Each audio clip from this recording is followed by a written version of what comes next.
ദൈവനാമത്തിന് മഹത്വം ഉണ്ടാകട്ടെ. നമുക്ക് രാവിലെ സമയം വീണ്ടും ദൈവസന്നിധിയിൽ വചനധ്യാനത്തിനായിട്ട് ഒരുമിച്ച് ചേരുന്നവർ കർത്താവ് ഇടയാക്കിയ വലിയ ദയക്കായിട്ട് നന്ദിയോടെ സ്തുതിക്കുന്നു. ദൈവകരങ്ങളിലേക്ക് നമ്മളെ തന്നെ താഴ്ത്തി സമർപ്പിക്കാം. നമ്മൾ ഇന്ന് അബ്രഹാം പാസ്റ്റർ തിരക്കിലാണെന്ന് തോന്നുന്നു. വളരെ പരമപ്രധാനമായിട്ടുള്ള ദൈവവചന ഭാഗങ്ങളാണ് നമ്മൾ കഴിഞ്ഞ ദിവസങ്ങളിൽ ചിന്തിച്ചുകൊണ്ടിരിക്കുന്നത്. കർത്താവിൻ്റെ കഷ്ടാനുഭവങ്ങളെപ്പറ്റി കർത്താവ് മുൻകൂട്ടി പറയുന്നതും, കർത്താവിൻ്റെ വരവിനെപ്പറ്റിയും ലോകാവസാനത്തെപ്പറ്റിയും യെരൂശലേമിൻ്റെ നാശത്തെപ്പറ്റിയുമൊക്കെ കർത്താവ് പറയുന്ന ഭാഗങ്ങൾ, അതുപോലെ തന്നെ കർത്താവിൻ്റെ ആ കഷ്ടാനുഭവങ്ങളെ ധ്യാനിക്കാൻ നമുക്ക് സഹായിക്കുന്നതായിട്ടുള്ള കർത്താവിൻ്റെ ഈ ലോകത്തിലെ ജീവിതത്തിലെ അന്ത്യനിമിഷങ്ങൾ എന്ന്, മനുഷ്യനായിട്ട് ജനിച്ച് ജീവിച്ചതിൻ്റെ അന്ത്യനിമിഷങ്ങൾ എന്ന് പറയാവുന്ന നിലയിലേക്കാണ് ആ ഭാഗങ്ങൾ നമ്മൾ കാണുന്നത്. നിശ്ചയമായിട്ട് നമ്മൾ ദുഃഖിക്കേണ്ട കാര്യമില്ല. കാരണം നമ്മുടെ കർത്താവ് മരണത്തെ ജയിച്ച് ഉയർത്തെഴുന്നേറ്റു എന്നുള്ളതാണ് നമുക്ക് ദുഃഖിക്കാൻ കാര്യമില്ലാത്തതിൻ്റെ കാര്യം. ഇല്ലെങ്കിൽ നമ്മൾ കിടന്ന് ദുഃഖിക്കുകയും കരയുകയും നെഞ്ചത്തടിക്കുകയും ഒക്കെ ചെയ്യേണ്ടതായിരുന്നു. എന്നാൽ അതിൻ്റെ ഒന്നും ആവശ്യമില്ല. നമ്മുടെ കർത്താവ് ഉയർത്തെഴുന്നേറ്റത് കൊണ്ട് നമുക്ക് വളരെ നിസ്സാന്നിധ്യത്തോടു കൂടിയും മരണത്തെ ജയിച്ച കർത്താവിനെ മഹത്വപ്പെടുത്തിക്കൊണ്ട് തന്നെ കർത്താവിൻ്റെ ഈ കഷ്ടാനുഭവങ്ങൾ അതെന്തിനു വേണ്ടി ആയിരുന്നു, അത് നമുക്ക് വേണ്ടി ആയിരുന്നു എന്നുള്ള നിലയിൽ നമുക്ക് കാര്യങ്ങളെ കാണാനായിട്ട് കഴിയും. അതിനായിട്ട് ഞാൻ ദൈവത്തെ സ്തുതിക്കുന്നു. നോക്കിയാട്ടെ, നമ്മൾ ഇന്നലെ നമ്മൾ ചിന്തിച്ചതായിട്ടുള്ള ഭാഗങ്ങൾ മത്തായിയുടെ സുവിശേഷം 27-ാം അധ്യായത്തിൻ്റെ 45 മുതൽ 56 വരെയുള്ള വാക്യങ്ങളാണ് 56 വരെയുള്ള വാക്യങ്ങളാണ് നമ്മൾ ഇന്ന് ഷെഡ്യൂൾ ചെയ്തേക്കുന്നത്. ഇന്നലെ ചിന്തിച്ചത് കർത്താവ് ഈ അതിനു മുമ്പുള്ള ഭാഗങ്ങൾ, കടന്നു പോകുന്നവർ തലകുലുക്കി പോകുമ്പോൾ, അതുപോലെ ആരവാരം അധികമാകുന്നതല്ലാതെ 24 മുതൽ 44 വരെയുള്ള വാക്യങ്ങൾ, 24 27 മുതൽ 44 വരെയുള്ള വാക്യങ്ങളാണ് നമ്മൾ ഇന്നലെ ചിന്തിച്ചത്. കർത്താവിനെ നേരെ പടയാളികൾ കർത്താവിനെ കളിയാക്കുന്നതും പരിഹസിക്കുന്നതും, അതുപോലെ കുറേനക്കാരനായ ശീമോനെ ക്രൂശെടുത്ത് കൊണ്ടുപോകാനായിട്ട് നിർബന്ധിക്കുന്നതും, കയ്പ് കലക്കിയ വീഞ്ഞ് കർത്താവിന് കുടിക്കാൻ കൊടുക്കുന്നതും, ക്രൂശിൽ തറച്ച ശേഷം അവർ ചീട്ടിട്ട് അവൻ്റെ വസ്ത്രം പകുത്തെടുത്തു എന്ന് നമ്മൾ വായിക്കുന്നു. തുടർന്ന് ക്രൂശിച്ച ശേഷം ക്രൂശിൽ നിന്ന് നീ ഇറങ്ങി വാ, അതായിരുന്നു നമ്മൾ ഇന്നലെ തലക്കെട്ടായിട്ട് ചിന്തിച്ചത്. നീ ദൈവപുത്രനെങ്കിൽ നീ ക്രൂശിൽ നിന്ന് ഇറങ്ങി വാ എന്നുള്ള ചലഞ്ചാണ് കർത്താവിനെ. അത് പരിഹസിച്ച കൂട്ടത്തിൽ കടന്നു പോകുന്നവർ പരിഹസിച്ചു, മഹാപുരോഹിതന്മാരും ശാസ്ത്രിമാരും പരിഹസിച്ചു, അതുപോലെ അവർ ഇസ്രായേലിൻ്റെ രാജാവെന്ന് ക്രൂശിച്ചിരുന്ന കള്ളന്മാർ പരിഹസിച്ചു. അങ്ങനെ ഓരോരുത്തർ അവരുടേതായിട്ടുള്ള രീതിയിൽ കർത്താവിനെ പരിഹസിക്കുന്നതും നിന്ദിക്കുന്നതുമായിട്ടുള്ള ഭാഗമാണ് നമുക്ക് മനസ്സിലാകാൻ. എന്നാൽ നമുക്കറിയാമല്ലോ, കർത്താവ് അവർക്കൊക്കെ വേണ്ടി പ്രാർത്ഥിച്ചു. ഇവർ ചെയ്യുന്നതെന്ന് അറിയാൽ അവരോട് ക്ഷമിക്കണമേ എന്ന് കർത്താവ് പ്രാർത്ഥിക്കുന്ന കാര്യം നമുക്ക് വളരെ വ്യക്തമായിട്ട് നമ്മൾ ദൈവവചനത്തിൽ വായിക്കുന്ന കാര്യങ്ങളാണല്ലോ. നോക്കിയാട്ടെ, അങ്ങനെ കർത്താവിനെ ക്രൂശിച്ച് കഴിഞ്ഞപ്പോൾ ഉണ്ടാകുന്നതായിട്ടുള്ള സംഭവ വികാസങ്ങളാണ് നമുക്കവിടെ കാണാനായിട്ട് കഴിയുന്നത്. ആ പ്രസക്ത ഭാഗങ്ങൾ ഞാൻ വായിക്കുന്നു. 6 മണി നേരം മുതൽ 9 മണി നേരം വരെ ദേശത്തെല്ലാം ഇരുട്ടുണ്ടായി. ഏകദേശം 9 മണി നേരത്ത് യേശു ഏലി ഏലി ലമാ ശബക്താനി എന്ന് ഉറക്കെ നിലവിളിച്ചു, എൻ്റെ ദൈവമേ എൻ്റെ ദൈവമേ നീ എന്നെ കൈവിട്ടത് എന്ത് എന്നർത്ഥം.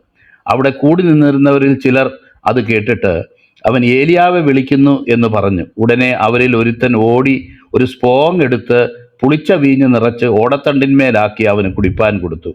ശേഷമുള്ളവർ നിൽക്ക, ഏലിയാവ് അവനെ രക്ഷിക്കാൻ വരുമോ എന്ന് നോക്കാം എന്ന് പറഞ്ഞു. യേശു പിന്നെയും ഉറക്കെ നിലവിളിച്ച പ്രാണനെ വിട്ടു. അപ്പോൾ മന്ദിരത്തിലെ തിരശ്ശീല മേൽ തൊട്ട് അടിയോളം 2 ചീന്തിപ്പോയി. ഭൂമി കുലുങ്ങി, പാറകൾ പിളർന്നു, കല്ലറകൾ തുറന്നു. നിദ്ര പ്രാപിച്ച വിശുദ്ധന്മാരുടെ ശരീരങ്ങൾ പലതും ഉയർത്തെഴുന്നേറ്റ് അവൻ്റെ പുനരുത്ഥാനത്തിൻ്റെ ശേഷം കല്ലറകളെ വിട്ടു. വിശുദ്ധ നഗരത്തിൽ ചെന്ന് പലർക്കും പ്രത്യക്ഷമായി. ശതാധിപനും അവനോടുകൂടെ യേശുവിനെ കാത്തു നിന്നവരും ഭൂകമ്പം മുതലായി സംഭവിച്ചത് കണ്ടിട്ട് അവൻ ദൈവപുത്രനായിരുന്നു എന്ന് പറഞ്ഞു. ഏറ്റവും ഭയപ്പെട്ടു. ഗലീലയിൽ നിന്ന് യേശുവിനെ ശുശ്രൂഷിച്ചുകൊണ്ട് അനുഗമിച്ചു വന്ന പല സ്ത്രീകളും ദൂരത്തുനിന്ന് നോക്കിക്കൊണ്ടിരുന്നു. അവരിൽ മഗ്ദലക്കാരത്തി മറിയയും യാക്കോബിൻ്റെയും യോസയുടെയും അമ്മയായ മറിയയും സബദിപുത്രന്മാരുടെ അമ്മയും ഉണ്ടായിരുന്നു എന്ന് നമ്മൾ വായിക്കും. ദൈവനാമത്തിന് മഹത്വം ഉണ്ടാക്കട്ടെ. തുടർന്നുള്ളത് കർത്താവ് മരിച്ചു കഴിഞ്ഞ് അദ്ദേഹത്തിൻ്റെ ശരീരം അടക്കം ചെയ്യുന്നതായുള്ള ഭാഗമാണ് 27-ാം അധ്യായത്തിൽ നമ്മൾ കാണുന്ന കാര്യം. അത് നമുക്ക് നാളെ ചിന്തിക്കാമല്ലോ. അപ്പോൾ കർത്താവിനെ ഈ കാര്യങ്ങളൊക്കെ നമ്മൾ ചിന്തിക്കുമ്പോൾ നമുക്ക് ഒന്നാമത് അടിസ്ഥാനപരമായിട്ട് ചിന്തിക്കാനുള്ള കാര്യം എന്താണെന്ന് വെച്ച് കഴിഞ്ഞാൽ, അത് എന്തിനായിരുന്നു കർത്താവ്, ആരാ കർത്താവ് എന്ന് ഇതിനൊക്കെ കാരണക്കാർ എന്നുള്ളതായിരുന്നു. പെട്ടെന്ന് നമ്മുടെ ഉള്ളിൽ പല പല പേരുകൾ വരും. അതിന് യൂദാസായിരുന്നു കാരണം, അതല്ല യഹൂദന്മാരായിരുന്നു കാരണം, അതല്ല പീലാത്തോസാണ് അതിന് കാരണം, പിന്നെ ദൈവമാണ് അതിന് കാരണം എന്നൊക്കെ നമ്മൾ ചിന്തിക്കുമെങ്കിലും ഈ ഒരു അവസ്ഥയ്ക്ക് ഇടയായിത്തീർന്ന കാര്യം എന്താണ് എന്ന് നമ്മൾ ചിന്തിക്കുമ്പം കൂടുതൽ വിവരിക്കാതെ പറയാമെങ്കിൽ അത് നമ്മളായിരുന്നു അതിൻ്റെ കാരണം. നമ്മുടെ പാപത്തിന് വേണ്ടി കർത്താവ് ക്രൂശിതനായി, കർത്താവ് കഷ്ടമനുഭവിച്ചു എന്നുള്ളതാണ് നമുക്ക് മനസ്സിലാക്കാൻ കഴിയുന്നതായിട്ടുള്ള കാര്യം. അപ്പോൾ കർത്താവ് പലപ്പോഴും ഈ കാര്യങ്ങൾ പറഞ്ഞപ്പോൾ യോഹന്നാൻ സുവിശേഷം വായിക്കുമ്പോൾ അവിടെ കാണുന്നുണ്ട്, അവൻ ദൈവപുത്രൻ എന്ന് പറഞ്ഞ് തന്നെത്താൻ ദൈവത്തിന് സമനാക്കിയത് കൊണ്ടാണ് ഞങ്ങൾ അവനെ ഇങ്ങനെ ക്രൂശിക്കാനായിട്ട് ഏൽപ്പിക്കുന്നത്. അല്ലെങ്കിൽ അവൻ്റെ മേലുള്ള ഇതൊരിക്കലും ഞങ്ങൾക്ക് ക്ഷമിക്കാൻ കഴിയാത്ത ഒരു കുറ്റമാണ് അദ്ദേഹം ചെയ്തിരിക്കുന്നത്. കാരണം അവൻ ദൈവപുത്രൻ എന്ന് പറഞ്ഞ് തന്നെത്താൻ ദൈവത്തിന് സമനാക്കി. ഞങ്ങൾക്കൊരു ന്യായപ്രമാണമുണ്ട്, അത് അവൻ ദൈവപുത്രൻ ഞങ്ങൾക്കൊരു ന്യായപ്രമാണമുണ്ട്, അവൻ തന്നെത്താൻ ദൈവപുത്രനാക്കിയത് കൊണ്ട് ആ ന്യായപ്രമാണ പ്രകാരം അവൻ മരിക്കേണ്ടതാകുന്നു എന്ന് ഉത്തരം പറഞ്ഞു എന്ന് 19-ാം അധ്യായം 7-ാം വാക്യത്തിൽ, യോഹന്നാന്റെ സുവിശേഷം 19-ാം അധ്യായം 7-ാം വാക്യത്തിൽ നമ്മൾ വായിക്കുന്നത് അതായിരുന്നു കർത്താവിൻ്റെ കുറ്റം. അപ്പം നമുക്കറിയാം, ഒത്തിരി പേരിന്നും ചോദിക്കുന്നുണ്ട്, യേശു എവിടെയെങ്കിലും ദൈവപുത്രൻ എന്ന് പറഞ്ഞോ അല്ലെങ്കിൽ ദൈവമെന്ന് പറഞ്ഞോ എന്നെ ആരാധിക്കണമെന്ന് പറഞ്ഞോ എന്നൊക്കെ ചോദിച്ച് കർത്താവിനെ ക്രൂശിച്ചിട്ടില്ല എന്ന് പോലും പറയുന്ന ആൾക്കാരുണ്ടെന്നുള്ളത് നമുക്കറിയാമല്ലോ. പ്രധാനപ്പെട്ട കർത്താവായ യേശു ക്രിസ്തുവിൻ്റെ ജീവിതത്തിലെ പ്രധാനപ്പെട്ട കാര്യമെന്ന് പറയുന്നത് അദ്ദേഹം ഈ ലോകത്ത് മനുഷ്യനായി അവതരിച്ചു, ക്രൂശിന്റെ മരണത്തോളം അനുസരണമുള്ളവനായി തീർന്നു എന്നുള്ളതാണ് ഏറ്റവും പ്രധാനപ്പെട്ട കാര്യമെങ്കിലും പലരും ഈ ക്രൂശ് മരണത്തെ നിഷേധിക്കുന്നതായിട്ട് നമുക്ക്, യേശു മരിച്ചിട്ടില്ല, ആ സ്ഥാനത്ത് വേറൊരു വ്യക്തിയെ, യൂദാസിനെയാണ് കൊന്നുകളഞ്ഞത് എന്നൊക്കെ പറയുന്ന ആൾക്കാരെ നമ്മൾ വളരെ കണ്ടുകൊണ്ടിരിക്കുകയാണല്ലോ. എന്നാൽ ഇതൊരു ചരിത്ര സംഭവമാണ് എന്നുള്ളത് നമുക്ക് മനസ്സിലാക്കാനായിട്ട് കഴിയും. അതിനുശേഷം എത്രയോ വർഷങ്ങൾ കഴിഞ്ഞ് കടന്നു വന്ന ചില ആൾക്കാർക്കാണോ അല്ലെങ്കിൽ ഏകദേശം 600 വർഷം കഴിഞ്ഞ് ജനിച്ച ഒരു വ്യക്തിക്കാണോ യേശുവിനെ ക്രൂശിച്ചിട്ടില്ല എന്ന് പറയാനായിട്ട് കഴിയുന്നത്? അതോ കർത്താവിൻ്റെ ശിഷ്യന്മാരും അന്ന് ജീവിച്ചിരുന്ന പല ആൾക്കാരും ചരിത്രകാരന്മാരടക്കം പലരും പറഞ്ഞിട്ടുള്ള ഈ കർത്താവ് ക്രൂശിക്കപ്പെട്ടു, അടക്കപ്പെട്ടു, ഉയർത്തെഴുന്നേറ്റു എന്നുള്ളത് ഒരു ചരിത്ര സത്യമായിരിക്കെ അതിനെ നിഷേധിക്കാനായിട്ട് പലരും മുതിരുന്നത് നമുക്ക് കാണാനായിട്ട് കഴിയും. എന്നാൽ കർത്താവ് അന്ന് മാത്രമല്ല, കർത്താവിനെ ക്രൂശിച്ചു കളഞ്ഞത് അത് നിങ്ങളൊന്നും പറയുന്ന കൊണ്ടൊന്നും അല്ല എന്നുള്ള നിലയിലും പറയാറുണ്ട്. എന്നെങ്കിലും എവിടെയെങ്കിലും യേശു ദൈവമാണെന്ന് പറഞ്ഞിട്ടുണ്ടോ എന്നൊക്കെ ചോദിക്കുന്നവരുണ്ട്. യോഹന്നാന്റെ സുവിശേഷത്തിൽ ഒരു സ്ഥലത്തല്ല പല സ്ഥലത്തും നമുക്ക് വായിക്കാൻ കഴിയുന്ന കാര്യമാണ്, അവൻ തന്നെത്താൻ ദൈവത്തിന് സമനാക്കി. ദൈവപുത്രൻ എന്ന് പറഞ്ഞുകൊണ്ട് ദൈവത്തിന് തന്നെത്താൻ സമനാക്കി എന്നുള്ളതാണ് യഹൂദന്മാർക്ക് സഹിക്കാൻ കഴിയാത്ത കാര്യം. നമ്മൾ ഈ ന്യായവിചാരണ ചെയ്യുന്ന സമയത്തും നീ അത്യുന്നതനായ ദൈവത്തെ സാക്ഷി വെച്ചുകൊണ്ട് ഞങ്ങൾ നിന്നോട് ചോദിക്കുന്നു, നീ ദൈവത്തിൻ്റെ പുത്രനോ പറക എന്ന് പറയുമ്പോൾ കർത്താവ് ഞാൻ ആകുന്നു എന്ന് പ്രതിപദിച്ചപ്പോൾ ഇനിയും നമുക്ക് സാക്ഷികളെ കൊണ്ടൊന്നും ആവശ്യമില്ല, ദൈവദൂഷണം അവൻ പറഞ്ഞിരിക്കുന്നു എന്ന് പറഞ്ഞ് മഹാപുരോഹിതൻ വസ്ത്രം കീറുന്നത് നമ്മൾ കഴിഞ്ഞ ദിവസങ്ങളിൽ ചിന്തിച്ച കാര്യമാണല്ലോ. അതുകൊണ്ട് യാഥാർത്ഥ്യങ്ങളെ തമസ്കരിച്ചുകൊണ്ട് ഇതൊന്നും നടന്നിട്ടില്ല, ഇതൊന്നും അങ്ങനെ അല്ല എന്ന് പറഞ്ഞ് സ്ഥാപിക്കാൻ വേണ്ടി പലരും നടക്കുന്നുണ്ട്. നമുക്കറിയാം, ഈ രാവിലെ സമയത്ത് തന്നെ പല ആൾക്കാരും എഴുന്നേറ്റ് ഇതുപോലെ നമ്മുടെ ഒക്കെ കൂട്ടത്തിൽ വന്നിരുന്നിട്ട് കർത്താവിനെ ക്രൂശിച്ചില്ല എന്ന് മാത്രമല്ല, ഇതിനെ സംബന്ധിച്ച് കൊള്ളരുതാത്ത രണ്ട് വാക്കുകളൊക്കെ നമ്മുടെ കമൻറ്റിൽ എഴുതിയിട്ടിട്ട് പോകുന്ന ആൾക്കാർ സ്ഥിരമുണ്ട്. ഇപ്പോൾ കഴിഞ്ഞ ദിവസങ്ങളിലൊക്കെ ഉണ്ടായിരുന്നു. പിന്നെ അവരെയൊക്കെ ഫ്ലൈറ്റ് ടിക്കറ്റ് കൊടുത്ത് പറഞ്ഞു വിടുക എന്നുള്ള ഒരു നയമാണ് നമ്മൾ അവലംബിക്കുന്നത്. കാരണം ഇവിടെ ഇരുന്നുകൊണ്ട് അത് കേൾക്കാൻ ആഗ്രഹിക്കുന്നവരുടെ മനസ്സിനെയും കൂടെ അടുക്കാക്കാനായിട്ട് നമ്മൾ ആഗ്രഹിക്കുന്നില്ല. അവർക്കുള്ള അനാവശ്യ സംസാരമൊക്കെ വേറെ എവിടെയെങ്കിലുമൊക്കെ പോയി പറഞ്ഞോട്ടെ, നമുക്കെന്തായാലും അതിനെ എൻ്റർടൈൻ ചെയ്യാൻ നമുക്ക് ആഗ്രഹമില്ലാത്തത് കൊണ്ടാണ് അങ്ങനെ ചെയ്യുന്നത്. അപ്പം നോക്കിയാട്ടെ, യേശുവിനെ കർത്താവിൻ്റെ മരണത്തെ ചോദ്യം ചെയ്യുകയും ഒക്കെ ചെയ്യുന്ന കാര്യത്തെക്കുറിച്ചാണ് പറഞ്ഞുകൊണ്ടിരുന്നത്. എന്നാൽ വ്യക്തമായിട്ട് എഴുതിയിരിക്കുന്നു, യേശുവിനെ ക്രൂശിച്ചത് എന്തിനാണ്, യേശുവിനെ ക്രൂശിച്ചത് എന്തിനാണ് എന്ന് ചോദിക്കുമ്പോൾ വളരെ വ്യക്തമായി ദൈവത്തിൻ്റെ വചനം പറയുന്നു, അവൻ ദൈവപുത്രൻ എന്ന് പറഞ്ഞ് തന്നെത്താൻ ദൈവത്തിന് സമനാക്കിയത് കൊണ്ടാണ് അവനെ ഞങ്ങൾ ഈ മരണശിക്ഷ വേണം എന്ന് പറയുന്നത് എന്ന് നമുക്കവിടെ കാണാനായിട്ട് കഴിയും. രണ്ടാമത് നമുക്ക് ഈ അന്ന് വരെ ഇല്ലാത്ത ഒരു ശിക്ഷയായിരുന്നു ഈ ക്രൂശീകരണം എന്ന് പറയുന്ന ഈ സംഭവം, ക്രൂശിച്ച സംഭവം. കാരണം എനിക്ക് തോന്നുന്നത് പേർഷ്യൻസ് ആണ് ഇത് കണ്ടുപിടിച്ചത്, പിന്നെ റോമൻസ് അത് അഡോപ്റ്റ് ചെയ്തു എന്നുള്ളതാണ് നമ്മൾ അതിനെപ്പറ്റി റെഫർ ചെയ്യുമ്പോൾ നമുക്ക് കാണാൻ കഴിയുന്നതായിട്ടുള്ള കാര്യം. അപ്പം ഒരു പ്രത്യേക നിലയിലുള്ള ഒരു ശിക്ഷയായിരുന്നെന്നും ആ ക്രൂശിതനായ ഒരു വ്യക്തിക്ക് അവൻ അതുകൊണ്ടുള്ള ഒരു റോമൻസ് കണ്ടിട്ടുള്ള ഒരു പ്രത്യേകത എന്താണെന്ന് വെച്ച് കഴിഞ്ഞാൽ അത് വളരെ പീഡനം, നമുക്കറിയാം. അതിന് മുമ്പ് തന്നെ കളിയാക്കുകയും ചമ്മട്ടിക്കടിക്കുകയും ഒക്കെ ചെയ്യുന്ന കാര്യങ്ങൾ നമ്മൾ ഇന്നലെ ഡിസ്കസ് ചെയ്തതാണല്ലോ. അതുകൊണ്ട് അവർ ഉദ്ദേശിക്കുന്ന കാര്യം ഒരു greater amount of pain and delayed death എന്നുള്ളതാണ്. അപ്പോൾ ഏറ്റവും കൂടുതൽ കഷ്ടപ്പെടുത്തുക, വേദന അനുഭവിച്ച് മണിക്കൂറുകൾ, ചിലപ്പോൾ ദിവസങ്ങൾ തന്നെ കിടന്ന് മരണത്തോട് മല്ലിട്ട് വേദനിച്ച് രക്തമൊക്കെ വാർന്നു പോയി പല നിലകളിൽ ശാരീരികമായിട്ട് വേദന അനുഭവിച്ച് മരിക്കുന്ന ഒരു മരണം, എന്നാൽ പെട്ടെന്ന് മരിക്കത്തുമില്ല. ഇതാണ് ഈ ക്രൂശ് മരണം അവർ സെലക്ട് ചെയ്തതിനുള്ള, അല്ലെങ്കിൽ റോമൻ ഭരണകാലത്ത് കർത്താവ് ജീവിച്ചിരുന്ന കാലത്ത് അവർ വളരെ കൊള്ളരുതാത്ത, നമ്മൾ ഇന്നലെ തന്നെ പറഞ്ഞല്ലോ, വളരെ കൊള്ളരുതാത്ത ആൾക്കാർക്ക് കൊടുത്തിരുന്ന ഒരു ശിക്ഷയായിരുന്നു ഈ സംഭവങ്ങളൊക്കെ, ഈ പറയുന്ന ക്രൂശ് മരണമൊക്കെ. അല്ലെങ്കിൽ പേരിനൊന്ന് അടിച്ചു വിടും, അല്ലെങ്കിൽ കുറച്ചുകൂടെ സിവിയറായിട്ട് അടിക്കും.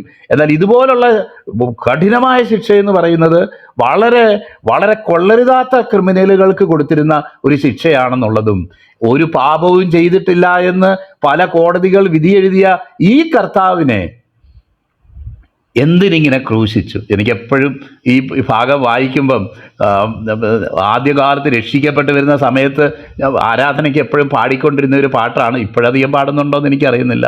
എന്നാൽ നമുക്ക് TK സാമുവൽ സാർ എഴുതിയ ദൈവമേ ഈ വിധം എന്നെ കൈവിട്ടതെന്ന് അലറിക്കരവാൻ ജീവന്റെ നാഥന് ഇടയായതെന്തെന്ന് അറിഞ്ഞു നമുക്ക് സ്തുതിക്കാം.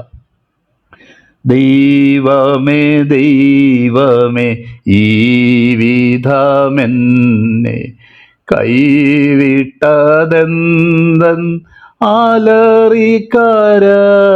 ആലറിക്കരവാൻ കൈവിട്ടതെന്തൻ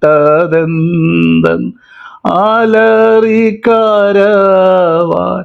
ജീവന്റെ നാഥ നിടയായതെന്ത്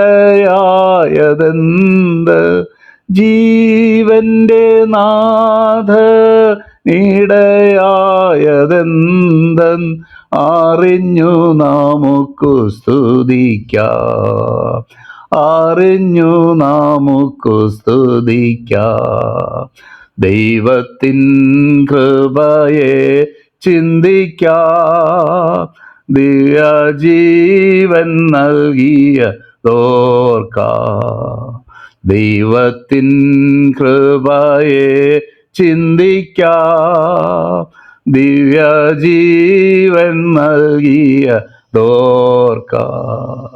പ്രിയപ്പെട്ടവരെ, ഈ കഷ്ടാനുഭവങ്ങളിലൂടെ ഒക്കെ കടന്നു പോകുമ്പോൾ നമ്മളോട് തന്നെ ചോദിക്കേണ്ട ഒരു ചോദ്യം, ആരാണ് ഉത്തരവാദി എന്ന് പലരുടെ നേരെ നമ്മുടെ ധാർമ്മിക രോഷം ഇതിനെക്കുറിച്ച്, ഈ പീഡയെക്കുറിച്ച് ഉയരുമ്പോൾ, ഒരു തെറ്റ് ചെയ്തിട്ടില്ലാത്തവനെ ഇപ്രകാരം ഹീനമായ ഒരു കുറ്റവാളിക്ക് നൽകുന്ന ഹീനമായ ശിക്ഷ, വളരെ വേദനയേറിയ ഒരു ശിക്ഷ നൽകുവാനുള്ള കാരണമെന്ത് എന്ന് ചോദിക്കുമ്പോൾ അൾട്ടിമേറ്റ്ലി നമുക്ക് പലരിലും അതിനെക്കുറിച്ച് നമുക്ക് അവരോടൊക്കെ വിഷമം തോന്നാമെങ്കിലും നമുക്ക് നമ്മളോടായിരുന്നു വിഷമം തോന്നേണ്ടിയിരുന്നേ.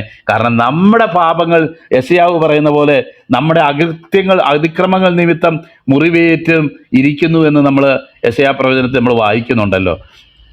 എന്ന് പറഞ്ഞതുപോലെ തന്നെ അദ്ദേഹം അതാണ് അതിന് ശരിയായിട്ടുള്ള ഉത്തരം എന്ന് നമുക്കറിയാം. അവൻ തൻ്റെ പ്രാണനെ ഒരുക്കിക്കളയുകയും, അതെ നമ്മൾ വായിക്കുന്നത്, എന്നാൽ അവൻ നമ്മുടെ അകൃത്യങ്ങൾ നിമിത്തം മുറിവേറ്റും നമ്മുടെ അകൃത്യങ്ങൾ നിമിത്തം തകർന്നുമിരിക്കുന്നു. നമ്മുടെ സമാധാനത്തിനായുള്ള ശിക്ഷ അവൻ്റെ മേലായി, അവൻ്റെ അടിപ്പിണരുകളാൽ നമുക്ക് സൗഖ്യം വന്നിരിക്കുന്നു എന്ന് പറയുന്ന ദൈവവചന ഭാഗമാണ്. അപ്പം അതിന് കൃത്യമായിട്ട് എത്രയോ വർഷങ്ങൾ മുമ്പേ തന്നെ എന്തുകൊണ്ട് മശിഹ ഇങ്ങനെ സഫർ ചെയ്യണം, എന്തുകൊണ്ട് അദ്ദേഹം ഇങ്ങനെ കഷ്ടപ്പെടണം എന്നുള്ളതിനുള്ള ഉത്തരം ഇതായിരുന്നു ദൈവത്തിൻ്റെ നിർണയം. മനുഷ്യൻ്റെ പാപത്തിനുള്ള ദൈവത്തിൻ്റെ പരിഹാരം എന്ന് പറയുന്നത് അത് കേവലം ചില കർമാചാരങ്ങളോ അനുഷ്ഠാനങ്ങളോ ഒന്നുമല്ല. ഈ സകലവും ഒന്നുമില്ലായ്മയെ സൃഷ്ടിച്ച ഈ ദൈവത്തിന് അയ്യോ ഈ ജയ്ദീപിൻ്റെ പാപങ്ങളെല്ലാം അങ്ങ് പൊയ്ക്കോട്ടെ എന്നൊരു കമാൻഡ്മെൻറ്റ് മാത്രം പോരായിരുന്നു എൻ്റെ പാപങ്ങളെ പോക്കുവാൻ. അല്ലെങ്കിൽ നമ്മുടെ ഓരോരുത്തരുടെയും പേരവിടെ സബ്സ്റ്റിറ്റ്യൂട്ട് ചെയ്താൽ ഇന്നാളിൻ്റെ പാപം അങ്ങ് പോകട്ടെ, ഒന്നുമില്ലായ്മ എന്നുള്ളതിനെ പോലെ വിളിച്ചു വരുത്തിയവനല്ലേ, മരിച്ചവരെ ജീവിപ്പിക്കുന്നവനല്ലേ, അതുപോലെ അത്ഭുതങ്ങളും അടയാളങ്ങളും ചെയ്യുന്നവനല്ലേ, എന്തും ചെയ്യാൻ കഴിയുന്ന ദൈവമല്ലേ. എന്നാൽ ദൈവത്തിൻ്റെ നീതിയും ദൈവത്തിൻ്റെ സ്നേഹവും നിമിത്തം നീതിമാനായ ദൈവത്തിന് നമ്മളെ ശിക്ഷിക്കാതെ വിടാൻ കഴിയത്തുമില്ല. എന്നാൽ സ്നേഹവാനായ ദൈവത്തിന് എന്നേക്കുമുള്ള നിത്യമരണത്തിന് നമ്മളെ ഏൽപ്പിക്കാൻ കഴിയുകയുമില്ല. അങ്ങനെ ദൈവത്തിൻ്റെ നീതിയും ദൈവത്തിൻ്റെ വിശ്വസ്തതയും ദൈവത്തിൻ്റെ സ്നേഹവും കൂടിച്ചേർന്ന ഒരു രംഗമാണ് നമുക്ക് ക്രൂശിൽ കാണാനായിട്ട് കഴിയുന്നത്. ദൈവത്തിൻ്റെ എല്ലാ വെർച്യൂസും ദൈവത്തിൻ്റെ എല്ലാ ആട്രിബ്യൂട്ട്സും സാറ്റിസ്ഫൈ ചെയ്യത്തക്കവണ്ണമുള്ള ഒരു ഉത്തരമാണ് ക്രൂശിങ്കൽ സംഭവിച്ചത്. സ്വന്തം പുത്രനെ നമുക്ക് വേണ്ടി യാഗമാകുവാൻ ഏൽപ്പിച്ചു തരികയാൽ ദൈവം തനിക്ക് നമ്മോടുള്ള സ്നേഹത്തെ പ്രദർശിപ്പിക്കുന്നു എന്ന് ദൈവത്തിൻ്റെ വചനം പറയുന്നു. പ്രിയപ്പെട്ടവരെ, ആ ഒരു അനുഭവത്തിനായിട്ട് ക്രൂശ് എന്ന് പറയുന്നത് ഒരു മിസ്റ്ററിയാണ്. രക്ഷിക്കപ്പെടുന്ന നമുക്ക് ദൈവശക്തിയായി തീരത്തക്കവണ്ണം അതൊരു മിസ്റ്ററിയാണ് എന്ന് നമുക്ക് മനസ്സിലാക്കാം. കാരണം പലരും എന്തിനിങ്ങനെ ചെയ്തു, യേശുവിനെ ഇങ്ങനെ ചെയ്തു, യേശുവിനെ രക്ഷിക്കാൻ കഴിഞ്ഞില്ല, ബലഹീനനായല്ലോ എന്നൊക്കെ പല നിലകളിലും മാനുഷികമായിട്ട് വിമർശിക്കുന്നെങ്കിലും ഈ വിമർശിക്കുന്നവരുടെ അടക്കം പാപമാണ് യേശുവിനെ ആ ക്രൂശിലേറ്റിയത്, ക്രൂശിൽ കർത്താവ് കഷ്ടപ്പെടാനായിട്ട് ഇടയായിട്ട് തീർന്നത്. അങ്ങനെ അത് വിശ്വസിക്കാനും അത് വിശ്വസിക്കാൻ തക്കവണ്ണം ദൈവം ഇടയാക്കി തീർക്കുന്ന അല്ലെങ്കിൽ ദൈവം കൃപ നൽകുന്ന എല്ലാ പ്രിയപ്പെട്ടവർക്കുമായിട്ട് ഞാൻ ദൈവത്തെ സ്തുതിക്കുന്നു. അതിനുവേണ്ടി ദൈവകൃപ ലഭിച്ച ഓരോരുത്തരെയും ഓർത്ത് ഞാൻ ദൈവത്തെ സ്തുതിക്കുന്നു. അല്ലാത്തവർക്ക് അത് മനസ്സിലാകുന്നില്ല. കാരണം അയ്യോ, ഒരു മനുഷ്യൻ മരിച്ചാൽ, നമ്മുടെ രാഷ്ട്രപിതാവ് പോലും പറഞ്ഞു, എന്നാൽ അദ്ദേഹം മരിച്ചത് കൊണ്ട് എൻ്റെ പാപങ്ങൾ എങ്ങനെ മോചിക്കപ്പെടും? ഇടമറുകിനോട് ആരാട്ട് ചോദിച്ചു? ഇത് സൺഡേ സ്കൂളിൽ ഇരിക്കുന്ന സമയത്ത് നമുക്കറിയാമല്ലോ, യേശു ക്രൂശിക്കപ്പെട്ടാൽ എൻ്റെ പാപം എങ്ങനെയാ മോചിക്കപ്പെടുന്നത്? എന്തൊരു ചോദ്യം! അതോടുകൂടി അദ്ദേഹം നിരീശ്വരവാദിയായെന്നാണ് പറയുന്നത്. അപ്പൊ ഇതുപോലുള്ള പല മഹാന്മാരും ചരിത്രത്തിൽ നമുക്ക് കാണാനായിട്ട് കഴിയും. എന്നാൽ ഈ സ്നേഹിച്ച് നമുക്ക് വേണ്ടി മരിച്ച ഇതേ കർത്താവ് തന്നെയാണ് ന്യായാധിപതി എന്നുള്ളത് കൊണ്ടും അവനാണ് സൃഷ്ടിതാവ് എന്നുള്ളത് കൊണ്ടും ആ സൃഷ്ടിതാവും ന്യായാധിപതിയുമായി വരാൻ പോകുന്ന ഈ കർത്താവിന് ഈ മനുഷ്യരാശിയെ രക്ഷിക്കേണ്ട വഴി എന്താണെന്ന് തീരുമാനിക്കാനുള്ള എല്ലാ റൈറ്റും കർത്താവിനുണ്ട്. അതാണ് അതിന്റെ സിമ്പിൾ ഉത്തരം. ഇങ്ങനെയാണ് ഈ ദൈവത്തെ നീതിയെക്കുറിച്ച് പിന്നെ പഠിപ്പിക്കണ്ടല്ലോ. ദൈവത്തെക്കാൾ ഉന്നതമായ ഒരു നീതിയും നീതിപീഠവും നീതി ന്യായ വ്യവസ്ഥയോ ഒന്നും ഇല്ലല്ലോ. അപ്പൊ ആ ദൈവമാണ് പറഞ്ഞിരിക്കുന്നത്, അതാ മരുഭൂമിയിൽ മോശയെ പിച്ചള സർപ്പത്ത് ഉയർത്തിയതുപോലെ മനുഷ്യപുത്രനും ഉയർത്തപ്പെടേണ്ടതാകുന്നു. തൻ്റെ ഏകജാതനായ പുത്രനിൽ വിശ്വസിക്കുന്ന ഏവനും നശിച്ചു പോകാതെ നിത്യജീവൻ പ്രാപിക്കേണ്ടതിന് ദൈവം ഈ ലോകത്തെ സ്നേഹിച്ചു എന്നുള്ള കാര്യം നമുക്ക് അറിയാമല്ലോ. കർത്താവിനെ ക്രൂശിച്ച സമയത്ത് ഉണ്ടായ ചില കാര്യങ്ങളാണ് നമ്മൾ ഇന്ന് വായിക്കുന്ന ഭാഗത്ത് നമുക്ക് കാണാനായിട്ട് കഴിയുന്നത്. പ്രപഞ്ചത്തിൽ തന്നെ ചില റിഫ്ലക്ഷൻസ് ഉണ്ടായി, ചില വ്യതിയാനങ്ങൾ ഉണ്ടായി എന്നുള്ളതാണ് നമുക്കിന്ന് കാണാനായിട്ട് കഴിയുന്നതായിട്ടുള്ള ഭാഗം. 6 മണി നേരം മുതൽ 9 മണി നേരം വരെ നമുക്കറിയാമല്ലോ, റോമൻ ഇതനുസരിച്ചുള്ള സമയമാണ് അവിടെ എഴുതിയേക്കുന്നത്. വേണമെങ്കിൽ നമുക്കും അങ്ങനെ തന്നെ ചിന്തിക്കാം. 6 മണി എന്ന് പറയുന്നത് നമ്മുടെ രാവിലത്തെ 6 മണിയല്ല എന്ന് മാത്രം നമ്മൾ വിചാരിച്ചാൽ മതി. രാവിലെ മുതൽ 1 മണി 2 മണി എന്ന് അങ്ങനെ എണ്ണി വൈകുന്നേരം വരെ എണ്ണുന്ന ഒരു രീതിയായിരുന്നു. ഇവിടെ 6 മണി നേരം എന്ന് പറയുന്നത് ഉച്ചയ്ക്ക് 12 മണി നേരത്ത് ആണ് ഈ സംഭവം നടക്കുന്നത് എന്നുള്ളത് നമുക്ക് കാണാൻ. 12 മണി മുതൽ 3 മണി വരെ, 6 മണി നേരം മുതൽ 9 മണി നേരം വരെ ദേശത്തെല്ലാം ഇരുട്ടുണ്ടായി. അപ്പൊ ഈ പ്രകൃതി അതിനോട് പ്രതികരിച്ചു. സകലവും താൻ മുഖാന്തരം ഉളവായി എന്ന ദൈവത്തിന്റെ വചനം ആരെക്കുറിച്ച് സാക്ഷ്യം പറയുന്നു?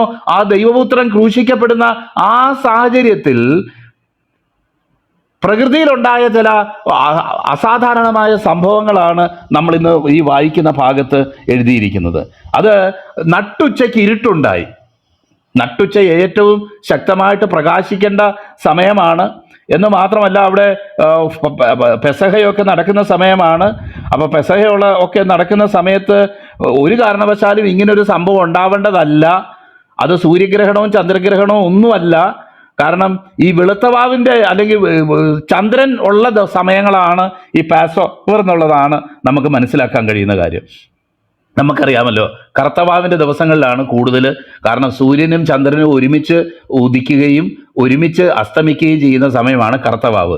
ആ ദിവസങ്ങളിലാണ് സൂര്യഗ്രഹണം കൂടുതലായിട്ട് ഉണ്ടാകുന്ന സമയം എന്നുള്ളത് നമുക്കറിയാം. വെളുത്തവാവ് ദിവസം ഒരിക്കലും ഈ സൂര്യഗ്രഹണം ഉണ്ടാവത്തില്ല. കാരണം എന്താണെന്ന് വെച്ച് കഴിഞ്ഞാൽ സൂര്യനും ചന്ദ്രനും കാരണം സൂര്യൻ അസ്തമിച്ച് കഴിഞ്ഞാലാണ് പെർഫെക്റ്റായിട്ട് ചന്ദ്രൻ ഉദിക്കുന്നതെന്ന് നമുക്ക് മനസ്സിലാക്കാം. അതുകൊണ്ട് ചില ആൾക്കാരൊക്കെ പറയുന്ന പോലെ അന്നേരം ഈ ഗ്രഹണം നടന്നതായിരിക്കാം. അതിനുള്ള ഒന്നും ഒരു സാധ്യതയുള്ള ഒരു സമയമല്ല എന്ന് നമുക്ക് മനസ്സിലാക്കാം. 6 മണി നേരം മുതൽ 9 മണി നേരം വരെ ദേശത്ത് അസാധാരണമായ നിലയിൽ പ്രകൃതി അതിനോട് പ്രതികരിച്ചു. പ്രകൃതി ചില അടയാളങ്ങൾ അവിടെ വെച്ചു. പലർക്കും അത് സാക്ഷി നിന്നവർക്ക് മനസ്സിലാകത്തക്കവണ്ണം ഇത്രയും നാൾ യേശു പറഞ്ഞുകൊണ്ട് നടന്നത് കുറച്ച് വീമ്പ് പറച്ചിലുകളൊന്നും അല്ലായിരുന്നു. നമുക്കറിയാമല്ലോ, മഹാന്മാരെന്ന് പറഞ്ഞ് നടക്കുന്ന പലരുടെയും വീമ്പ് പറച്ചിൽ അവരുടെ ആ മരണത്തോടു കൂടെ അവസാനിക്കും. മരണം വന്നു കഴിയുമ്പം കാറ്റ് പോയ ബലൂണ് പോലെ ആവും അവരുടെ അവകാശവാദങ്ങളും അവർ പറഞ്ഞിരിക്കുന്ന ജീവിതവും എല്ലാം അതുപോലെ ആയി തീരും എന്നുള്ളത് നമ്മൾ കണ്ടുകൊണ്ടിരിക്കുന്ന ഒരു സംഭവമാണല്ലോ. എന്നാൽ കർത്താവിൻ്റെ ശരിക്കുള്ള കർത്താവ് പറഞ്ഞ കാര്യങ്ങളും ദൈവവചനങ്ങളും അദ്ദേഹത്തിൻ്റെ അവകാശവാദങ്ങളും ശരിക്കും പ്രാവർത്തികമാകുന്നത് കർത്താവിൻ്റെ മരണശേഷമാണ്. മരിച്ചതോടുകൂടെയാ അത് ശക്തിയായിട്ട് തീരുന്നത്, ഒന്നുകൂടെ അത് പ്രബലമായിട്ട് തീരുന്നത് എന്ന് നമുക്ക് മനസ്സിലാക്കാനായിട്ട് കഴിയും. അവിടെ ദേശത്ത് 9 മണി നേരത്ത് ദേശത്തെല്ലാം ഇരുട്ടുണ്ടായി. വളരെ അസാധാരണമായ ചില കാര്യങ്ങൾ സംഭവിച്ചു. ഏകദേശം 9 മണി നേരത്ത് യേശു ഏലി ഏലി ലമ്മ ശബക്താനി എന്ന് ഉറക്കെ നിലവിളിച്ച് എൻ്റെ ദൈവമേ എന്നെ കൈവിട്ടത് എന്ത് എന്നർത്ഥം എന്നവിടെ കാണുകയാണ്. നമുക്കറിയാമല്ലോ, നമ്മൾ കഴിഞ്ഞ ദിവസങ്ങളിലൊക്കെ ഉറക്കെ ചിന്തിച്ച ചില ഭാഗങ്ങളായിരുന്നു.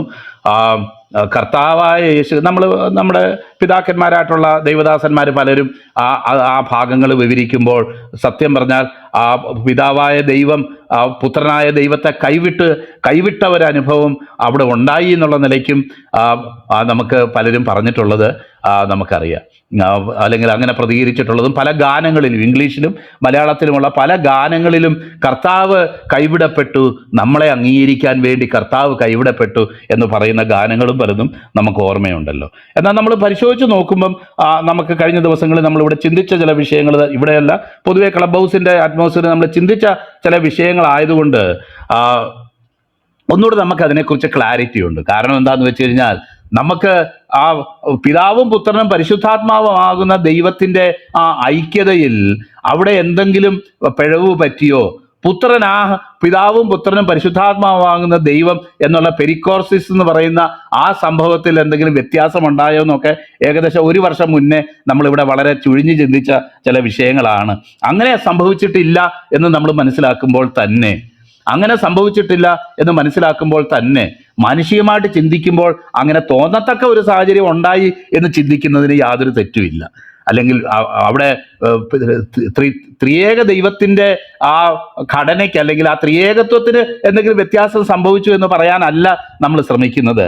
മറിച്ച് മാനുഷികമായിട്ട് നമ്മൾ നോക്കുമ്പോൾ ഒരു പാപി എങ്ങനെ ദൈവത്തിൽ നിന്ന് എല്ലാ അർത്ഥത്തിലും സെപ്പറേറ്റഡ് ആയിരിക്കുന്നോ അതേ അർത്ഥത്തിൽ കർത്താവ് ആ സെപ്പറേറ്റഡ് ആയി എന്ന് തോന്നത്തക്കവണ്ണം, അദ്ദേഹം ചെയ്ത പാപം കൊണ്ടല്ല, നമ്മുടെ പാപം അദ്ദേഹം വഹിച്ചതുകൊണ്ട്.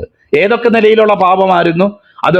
പാപപ്രവർത്തികൾക്കുള്ള ശിക്ഷ ആയിട്ടുള്ള മരണവും നമ്മുടെ പാപ സ്വഭാവത്തെ, അല്ലെങ്കിൽ ദൈവവചനം പറയുന്ന പോലെ നമ്മുടെ പഴയ മനുഷ്യനെ അവൻ ക്രൂശിൽ ചുമന്നു എന്ന് നമ്മൾ വായിക്കുക. പഴയ മനുഷ്യനെ എന്ന് പറയുമ്പോൾ നമുക്കറിയാമല്ലോ, അത് നമ്മുടെ പാപ സ്വഭാവത്തെയാണ് ഉദ്ദേശിക്കുന്നത്. പാപ സ്വഭാവത്തെയും കൂടെ കർത്താവ് ക്രൂശിൽ ചുമന്നു എന്നുള്ളതാണ് നമുക്ക് റോമാലേഖനം 6-ാം അധ്യായത്തിൽ നമ്മൾ പ്രധാനമായിട്ട് വായിക്കുന്നതായിട്ടുള്ള കാര്യം. അത് നാം പാപം സംബന്ധിച്ച് മരിച്ച് നീതിക്ക് ജീവിക്കേണ്ടതിന് നമ്മുടെ പാപങ്ങളെ ചുമന്നുകൊണ്ട് അവൻ ക്രൂശിന്മേൽ കയറി എന്ന് നമ്മൾ വായിക്കുന്നു.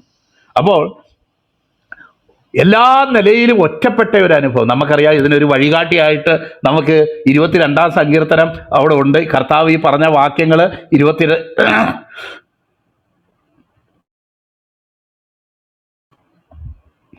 കർത്താവ് ഈ പറഞ്ഞ വാക്കുകൾ 22-ാം സങ്കീർത്തനത്തിൽ പറയപ്പെട്ടിരിക്കുന്ന വാക്കുകളാണ് എന്നുള്ളത് നമുക്കറിയാം.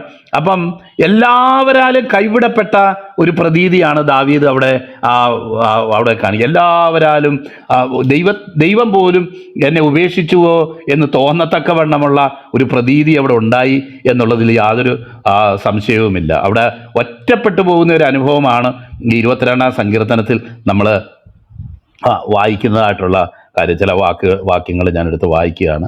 എൻ്റെ ദൈവമേ നീ എന്നെ കൈവിട്ടതെന്ത്? എന്നെ രക്ഷിക്കാതെയും എൻ്റെ ഞരക്കത്തിൻ്റെ വാക്കുകൾ കേൾക്കാതെയും അകന്നു നിൽക്കുന്നതെന്ത്? എൻ്റെ ദൈവമേ, ഞാൻ പകൽ സമയത്ത് വിളിക്കുന്നു, എങ്കിലും നീ ഉത്തരമരുന്നില്ല തുടങ്ങി. ഞാനോ മനുഷ്യനല്ല, കൃമി എത്ര മനുഷ്യരുടെ ധിക്കാരവും ജനത്താൽ നിന്നതിനും തന്നെ. അങ്ങനെ പല നിലകളിൽ അവിടെ ദൈവമേ, സിംഹത്തിൻ്റെ വായിൽ നിന്ന് രക്ഷിക്കണമേ, കാട്ടുപോത്തുകളുടെ കൊമ്പുകൾക്കിടയിൽ നിന്ന് നീ എനിക്ക് ഉത്തരം അരുളുന്നു എന്ന് ഇമ്മീഡിയറ്റ് ആയിട്ട് ദാവീദിൻ്റെ ഒരു അനുഭവം ആയിരിക്കാം അതിന് ഇടയായി തീർന്നതെന്ന് നമ്മൾ വിചാരിക്കാമെങ്കിലും തികച്ചും ഒരു പ്രവചനാത്മാവിൽ മശീയികമായിട്ട് എഴുതിയിട്ടുള്ളൊരു സങ്കീർത്തനമാണ് 22-ാം സങ്കീർത്തനം എന്ന് നമുക്ക് മനസ്സിലാക്കാനായിട്ട് കഴിയും. അതേ വാക്കുകളാണ്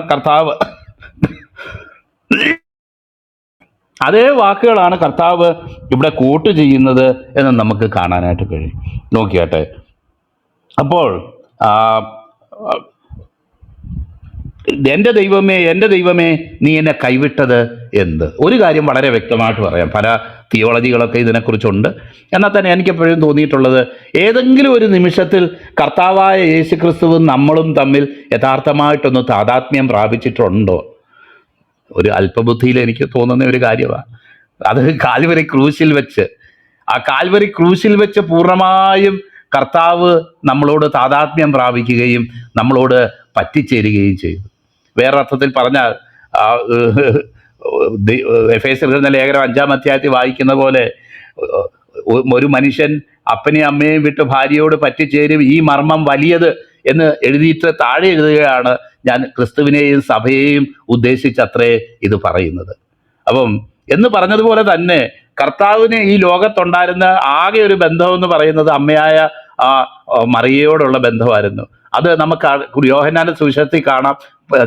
തൻ്റെ അരുമ ശിഷ്യരായ യോഹന്നാനെ ഏൽപ്പിക്കുകയും ചെയ്യുകയും അങ്ങനെ പിതാവ് പോലും തന്നെ പിതാവിനാൽ കൈവിടപ്പെട്ടു എന്ന് തോന്നത്തക്ക നിലയിലുള്ള ഒരു സാഹചര്യത്തിലൂടെ കടന്നു പോകുന്നത് നമുക്കറിയാനായിട്ട് കഴിയും. അങ്ങനെ തൻ്റെ കാന്തയായ അല്ലെങ്കിൽ തൻ്റെ വധുവ അല്ലെങ്കിൽ തൻ്റെ കാന്തയായ സഭയോട് ചേരുവാൻ തക്കവണ്ണം ആ ക്രൂശിൽ വെച്ച് പൂർണ്ണമായിട്ട് അവളോട് പറ്റിച്ചേർന്നു എന്ന് നമുക്ക് കാണാൻ കഴിയും. അത് കൃത്യമായിട്ട് വചനത്തിൽ എഴുതിയിട്ടുണ്ട്. ഞാൻ ക്രിസ്തുവിനെയും സഭയെ ഉദ്ദേശിച്ചത്രേ പറയുന്നത്, ഒരു മനുഷ്യനെ വിവാഹം ഉദ്ദേശിച്ചല്ല പറയുന്നത്. അപ്പം തന്നെ നമുക്ക് മനസ്സിലാക്കാമല്ലോ എത്രമാത്രം ഹൃദ്യമായിട്ടുള്ള ഒരു കൂടിച്ചേരലായിരുന്നു. നമ്മെ നേടാനായിട്ട് പൂർണ്ണമായും നമ്മളോട് താതാത്മ്യം പ്രാപിച്ച്, ഒരു പാപി ഏതർത്ഥത്തിലൊക്കെ അവൻ പാപിയാണോ ആ അർത്ഥത്തിലൊക്കെ നമ്മളോട് താതാത്മ്യം പ്രാപിച്ചു എന്ന് നമുക്ക് പറയാമെങ്കിൽ അത് ക്രൂശിൽ വെച്ച് തന്നെയാണ്. ക്രൂശിൽ വെച്ച് തന്നെയാണ്. മറ്റു പല തിയോളജിയും പറയുന്നുണ്ട് അത് കർത്താവിൻ്റെ മരണം മാത്രമല്ല, മരണം സബ്സ്റ്റിറ്റ്യൂഷനെ നമുക്ക് പകരമായിട്ട് നാം മരിക്കേണ്ട സ്ഥാനത്ത് നമുക്ക് വേണ്ടി കർത്താവ് ആ ശിക്ഷ അനുഭവിച്ചു എന്ന് നമുക്ക് ചിന്തിക്കാനായിട്ട് കഴിയും. എന്നാൽ കർത്താവിൻ്റെ ജീവിതം കൂടെ സബ്സ്റ്റിറ്റ്യൂഷനറി ആയിരുന്നു എന്ന് വിചാരിക്കുകയും നമ്മൾ ജീവിക്കേണ്ടതിന് പകരം ക്രിസ്തു ജീവിച്ചു എന്ന് പറയാൻ വരെ മുതിരുന്ന ചില ആൾക്കാരുണ്ട്. അതെത്രമാത്രം വചനപ്രകാരം അംഗീകാരയോഗ്യമാണെന്ന് എനിക്കറിയത്തില്ല. കാരണം നമ്മൾ ജീവിക്കേണ്ടത് നമ്മൾ തന്നെ ജീവിക്കണം. പരിശുദ്ധാത്മ നിറവിൽ ദൈവകൃപയിൽ ആശ്രയിച്ച് നമ്മൾ ജീവിക്കേണ്ട ജീവിതമാണ്. അത് നമുക്ക് പകരം കർത്താവ് ജീവിച്ചു എന്ന് നമ്മൾ പറഞ്ഞു കഴിഞ്ഞാൽ ഒരുപക്ഷെ വലിയ സീരിയസ് ആയിട്ടുള്ള ചില പിഴവുകളിലേക്ക് ആ തത്വശാസ്ത്രം പോകാനുള്ള സാധ്യതയുണ്ട് എന്നുള്ളതുകൊണ്ട് ഞാൻ അതിനെപ്പറ്റി കൂടുതൽ പറയാനായിട്ട് മുതിരുന്നില്ല. ക്രൂശിൽ വെച്ച് ഇതിനു മുന്നേ ഞാനിവിടെ പറഞ്ഞിട്ടുണ്ട്, ആ പാപത്തിൻ്റെ സകല ആ ഭാരവും ആ വിഷവും തൻ്റെ മേൽ ചുമത്തി കർത്താവ്. റോമർക്ക് എഴുതുന്ന ലേഖനം 8-ാം അധ്യായത്തിൽ നമ്മൾ വായിക്കുന്നത് പോലെ, 8-ാം അധ്യായത്തിൽ നമ്മൾ കാണുന്നത് പോലെ, ഈ പേജ് മറിക്കാനുള്ള ഇതാണ്, ക്ഷമിക്കണം. അതുകൊണ്ട് ഇപ്പോൾ ക്രിസ്തുവേശുവിലുള്ളവർക്ക് ഒരു ശിക്ഷാവിധിയുമില്ല. ജീവന്റെ ആത്മാവിൻ്റെ പ്രമാണം എനിക്ക് പാപത്തിൻ്റെയും മരണത്തിൻ്റെയും പ്രമാണത്തിൽ നിന്ന് ക്രിസ്തുയേശുവിൽ സ്വാതന്ത്ര്യം വരുത്തിയിരിക്കുന്നു. ജഡത്താലുള്ള ബലഹീനത നിമിത്തം ന്യായപ്രമാണത്തിന് കഴിയാഞ്ഞതിനെ സാധിപ്പാൻ ദൈവം തൻ്റെ പുത്രനെ പാപജഡത്തിൻ്റെ സാദൃശ്യത്തിലും പാപനിമിത്തവും അയച്ചു. പാപത്തിന് ജഡത്തിൽ ശിക്ഷ വിധിച്ചു. ജഡത്തെയല്ല ആത്മാവിനെ അത്രയും അനുസരിച്ച് നടക്കുന്ന നമ്മിൽ ന്യായപ്രമാണത്തിൻ്റെ നീതി നിവർത്തിയാകേണ്ടതിന് തന്നെ. അങ്ങനെ ആ കർത്താവിൻ്റെ ജഡത്തിൽ പാപത്തിനുള്ള ശിക്ഷ താൻ അനുഭവിക്കുകയും അങ്ങനെ ആ പാപത്തെയും മരണത്തെയും താൻ ജയിച്ച് ദൈവം തന്നെ പരിശുദ്ധാത്മാവിലൂടെ പാപത്തെ ജയിക്കുന്ന ആ ശക്തി, മരണത്തെ ജയിക്കുന്ന ശക്തി നമ്മളിലേക്ക് പരിശുദ്ധാത്മാവായിട്ട് നമ്മളിലേക്ക് പകർന്ന് ദൈവം ഇന്ന് നമ്മളെ നിലനിർത്തിയേക്കുക. ആ വിജയം, ആ ക്രൂശിൽ അവൻ നേടിയ വിജയം ഇന്ന് നമ്മുടെ ജീവിതത്തിലേക്ക് ആക്കി തന്നേക്കുക. അങ്ങനെ ആ ക്രൂശിൽ വെച്ച് അവൻ നമ്മളോട് എല്ലാ നിലയിലും താതാത്മ്യം പ്രാപിച്ചു എന്ന് പറയുന്നതിൽ ഒരു തെറ്റുമില്ല എന്ന് എൻ്റെ ഒരു ചിന്തയിൽ ഞാൻ പറയാനായിട്ട് ആഗ്രഹിക്കുക. ക്രൂശിൽ വെച്ച് അവൻ നമ്മളോട് പൂർണ്ണമായിട്ടുള്ള നമ്മളോട് ചേർന്നു എന്ന് ചിന്തിക്കാനായിട്ട് ഞാൻ ആഗ്രഹിക്കുക. നോക്കിയാട്ടെ, എൻ്റെ ദൈവമേ നീ എന്നെ കൈവിട്ടത് എന്ത് എന്നർത്ഥം. അവിടെ നിന്നിരുന്നവരിൽ ചിലർ അത് കേട്ടിട്ട് ഏലിയാവെ വിളിക്കുന്നു എന്ന് പറഞ്ഞു പോയി സ്പോങ്ങെടുത്ത് പുളിച്ച വീഞ്ഞ് നിറച്ച് ഓടത്തണ്ടിന്മേലാക്കി അവന് കുടിപ്പാൻ കൊടുത്തു എന്നുള്ളത് നമ്മൾ ഇന്നലെ ചിന്തിച്ച കാര്യമാണ്. ഏലിയാവ് അവനെ രക്ഷിപ്പാൻ വരുമോ എന്ന് നോക്കാമെന്ന് പറഞ്ഞു. യേശു പിന്നെയും ഉറക്കെ നിലവിളിച്ച് തൻ്റെ പ്രാണനെ വിട്ടു. നമുക്കറിയാം, ശരീരത്തിൽ മുറിവേൽപ്പിച്ച് കാലൊടിച്ച് ഒക്കെ കളഞ്ഞാണ് പെട്ടെന്ന് ഈ മരണം ഉറപ്പാക്കുന്നത്. കാരണം അവർക്ക് ആ ശബ്ദത്തിന്മേൽ, ആ ക്രൂശിന്മേൽ ആളിരിക്കുന്നത് അത് ശരിയല്ല എന്നുള്ളൊരു നിലയിലുള്ളത് നമ്മൾ വായിച്ചാൽ യേശുവിനെ സമീപിച്ചപ്പോൾ കർത്താവ് ഓൾറെഡി മരിച്ചു കഴിഞ്ഞിരുന്നു. അവർ മരണം ഉറപ്പാക്കാനായിട്ട് വിലാപ്പുറത്ത് കുത്തിയ കാര്യവും നമ്മൾ ഇതര സുവിശേഷങ്ങളിൽ നമ്മൾ വായിക്കുന്നുണ്ടല്ലോ. അങ്ങനെ കർത്താവ് നേരത്തെ പറഞ്ഞ പോലെ യോഹന്നാൻ സുവിശേഷം 10-ാം അധ്യായം വായിക്കുമ്പം നമ്മൾ കാണുന്നുണ്ട്, എൻ്റെ പ്രാണനെ പ്രാപിക്കാനും അതിനെ തിരികെ കൊടുക്കാനും ഒക്കെ എനിക്ക് അവകാശമുണ്ട് എന്ന് കർത്താവ് പറഞ്ഞത്, അധികാരമുണ്ട് എന്ന് പറഞ്ഞതുപോലെ തന്നെ യേശു പിന്നെയും ഉറക്കെ നിലവിളിച്ച് പ്രാണനെ വിട്ടു എന്ന് നമ്മൾ വായിക്കുക. നമുക്കറിയാമല്ലോ, ക്രൂശിൽ വെച്ച് കർത്താവ് പറഞ്ഞ 7 മൊഴികൾ നമ്മൾ സാധാരണഗതിയിൽ ഈ ഈസ്റ്റർ സമയത്തും അതുപോലെ ദുഃഖവെള്ളിയാഴ്ച സമയത്തും ഒക്കെ പറയുന്ന വാക്കുകളാണല്ലോ. കർത്താവെ, ഇവർ ചെയ്യുന്നത് അറിയായികൊണ്ട് ഇവരോട് ക്ഷമിക്കണമേ എന്നും, ആ ക്രൂശിലെ കള്ളനോട് നീ ഇന്ന് എന്നോടുകൂടെ പറുദീസയിൽ ഇരിക്കുമെന്നും, യോഹന്നാനെ കാണിച്ച് മേരിയോട് ഇതാ നിന്റെ പുത്രൻ എന്നും, നമ്മളിപ്പോൾ വായിക്കുന്നത് പോലെ 4-മത് എൻ്റെ ദൈവമേ എന്നെ നീ കൈവിട്ടതെന്ത് എന്നും, തുടർന്ന് തിരുവെഴുത്ത് നിവർത്തിയാകത്തക്കവണ്ണം എനിക്ക് ദാഹിക്കുന്നു എന്നും, സകലവും നിവർത്തിയായി എന്ന് പറഞ്ഞ് പിതാവേ എൻ്റെ ആത്മാവിനെ നിൻ്റെ കരങ്ങളിൽ ഏൽപ്പിക്കുന്നു എന്ന് പറഞ്ഞ് കർത്താവ് ആ ക്രൂശിൽ വെച്ച് പറഞ്ഞ 7 മൊഴികളെക്കുറിച്ച് നമുക്ക് പരിചയമുള്ള കാര്യമാണല്ലോ. അതൊക്കെ നമുക്ക് വേണ്ടി ആയിരുന്നു കർത്താവ് അനുഭവിച്ചത് എന്നുള്ള ആ കാര്യം നമുക്ക് ഓർക്കാനായിട്ട് കഴിയും. നോക്കിയാട്ടെ, അപ്പോൾ കർത്താവ് അങ്ങനെ തൻ്റെ പ്രാണനെ പിതാവിൻ്റെ കരങ്ങളിൽ ഏൽപ്പിച്ചു. പിതാവെ, എൻ്റെ പ്രാണനെ നിന്റെ കരങ്ങളിൽ ഏൽപ്പിക്കുന്നു എന്ന് പറഞ്ഞ് തൻ്റെ പ്രാണനെ ഏൽപ്പിച്ചു കൊടുത്തു എന്ന് പറയും. അപ്പോൾ തന്നെ കർത്താവിൻ്റെ ക്രൂശീകരണത്തോട് ചേർന്ന് ഇരുട്ടുണ്ടായി എന്നൊക്കെ നമ്മൾ വായിച്ചതുപോലെ തന്നെ ഈ പൂർണ്ണമായ മനുഷ്യരും പൂർണ്ണമായ ദൈവവുമായ കർത്താവ് തൻ്റെ ആത്മാവിനെ ദൈവകരങ്ങളിൽ ഏൽപ്പിച്ചപ്പോൾ ഇവിടെ കൂടുതലൊന്നും തിയോളജിക്കോ ചുഴിഞ്ഞ ചിന്തയ്ക്കോ പോകാതിരിക്കുന്നതാണ് നല്ലത് എന്നുള്ളതാണ് നമുക്കറിയാമല്ലോ. ഈ വിവാദം കത്തി നിന്ന സമയത്ത് ഇപ്പോഴും എനിക്കുള്ള അഭിപ്രായം, അത് മനുഷ്യത്വം മാത്രമാണോ മരിച്ചത്, അതോ ദൈവത്വത്തിന് എന്തായി തീർന്നു? അപ്പം നമ്മൾ ഈ ആദിമകാല പിതാക്കന്മാർ പറഞ്ഞിട്ടുള്ളതുപോലെ തന്നെ വേർതിരിച്ചെടുക്കാൻ കഴിയാതെ വണ്ണം ആയിരുന്നു ഈ ദൈവത്വവും മനുഷ്യത്വവും അദ്ദേഹത്തിൽ ഉണ്ടായിരുന്നത് എന്ന് പറയുമ്പോൾ നമ്മൾ പിന്നെ അതിനെ വേർതിരിക്കാനും വേർതിരിക്കാതിരിക്കാനും ഒന്നും പോകണ്ട. അതൊരു മിസ്റ്ററിയാണ് എന്നുള്ള നിലയിൽ അത് ആ കാര്യത്തിൽ കൂടുതൽ വചനം പറയുന്നത് എന്തോ അത് പറയുക, അതിനേക്കാൾ അപ്പുറത്ത് നമ്മൾ പറയാതിരിക്കുക എന്നുള്ളൊരു നയമാണ് ഏറ്റവും നല്ലതെന്ന് എനിക്ക് തോന്നുന്നു. നമ്മുടെ ഇവിടുത്തെ അബ്രഹാം പാസ്റ്ററും അങ്ങനെ തന്നെ ഇതിനു മുന്നേ അത് പറഞ്ഞത് ഞാൻ ഓർക്കുന്നുണ്ട്. എനിക്കും അതുപോലെ തന്നെയാണ് തോന്നുന്നത്. അതിനെക്കുറിച്ച് കൂടുതൽ നമ്മൾ അതിനെ ചുഴിഞ്ഞ് ചിന്തിക്കാനായിട്ട് പോകണ്ട. ക്രൂശിൽ മരിച്ചത് പൂർണ്ണ ദൈവവും പൂർണ്ണ മനുഷ്യനുമായ കർത്താവ് ആയിരുന്നു എന്ന് കൊളോസ്യർക്ക് എഴുതുന്ന ലേഖനം പറയുന്നത് കൊണ്ട് തന്നെ ദൈവവചനത്തിൽ എന്താണോ പറഞ്ഞിരിക്കുന്നത് അത് നമുക്ക് അംഗീകരിക്കാം. ആദിമകാല തത്വജ്ഞാനികൾ പറഞ്ഞിരുന്നത് പോലെ ക്രൂശിൽ മരിക്കുന്നതിന് മുന്നേ ദൈവത്വം അങ്ങ് മാറിപ്പോയി, ജനിച്ചു കഴിഞ്ഞ് കുറേ നാൾ കഴിഞ്ഞാൽ ഈ ദൈവത്വം ക്രിസ്തുവിലേക്ക് വന്നത് എന്നുള്ള ഒരു ആശയത്തിന് എതിരായിട്ടാണല്ലോ വളരെ ശക്തമായിട്ടുള്ള നിലയിൽ യോഹന്നാനും പൗലോസും ഒക്കെ എഴുതുന്നത് കാണുന്നത്.